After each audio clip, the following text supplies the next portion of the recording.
qu'il y a des sociétés qui nous proposent Connecting People sans qu'on soit obligé de les réunir? Est-ce bien utile de les réunir toujours? Est-ce que nous n'évoluons pas vers un monde lié à cet homme de plus en plus savant et de plus en plus puissant, qu'ayant développé cet élément fondamental de maintenir le lien, on arrive à ce que le lien développé affaiblisse un lien qui est celui du contact, réellement. Et d'ailleurs, est-ce un mal si jamais on en arrive là? Pourquoi faudrait-il que fût maintenu le lien physique, le lien du contact, si jamais on peut faire le tout à distance? Certes, les moyens de se réunir se sont considérablement diversifiés. Et dans ces moyens, les moyens des réseaux immatériels se sont développés, sont vraiment prodigieux. Mais ils sont, quand on le voit, un des moyens de la seule réunion qui nous procure vraiment le plaisir, soit par le souvenir qu'on en a, soit par l'émotion qu'on en ressent, c'est-à-dire la réunion physique, réunir pour réussir.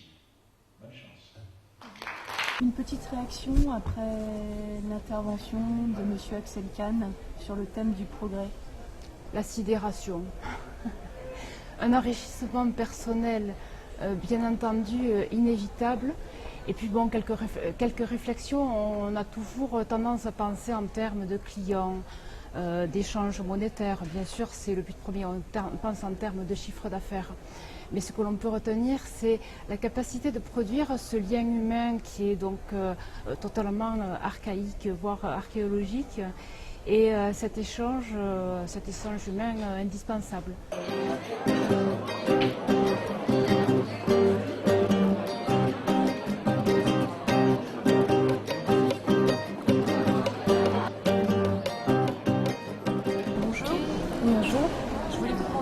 Pour vous de participer à ce genre de rencontre professionnelle?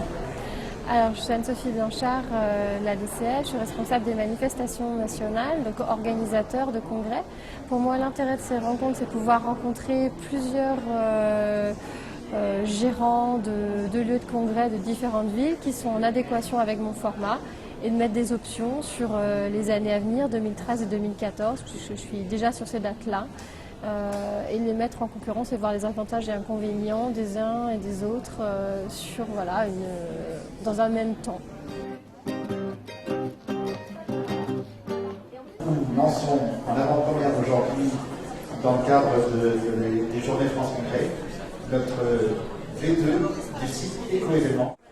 J'ajoute que c'est parfois très compliqué de s'y retrouver dans les différentes normes et labels. L'avantage du site, c'est qu'il vous permet d'avoir une compréhension des différentes normes, qu'elles soient 2012-1, 26 000, 14 000, etc. Et vous avez un descriptif, une synthèse de chaque norme pour que vous puissiez faire la différence.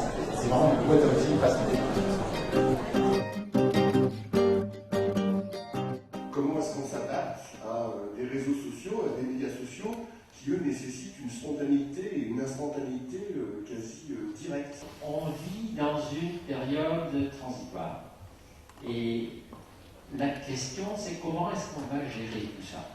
Nous avons, au sein de l'IFA, nous avons commencé un grand projet stratégique pour essayer de comprendre comment notre société, enfin notre association, va évoluer dans les 10 ans, les 15 ans à venir, avec cette explosion dans le monde de la communication.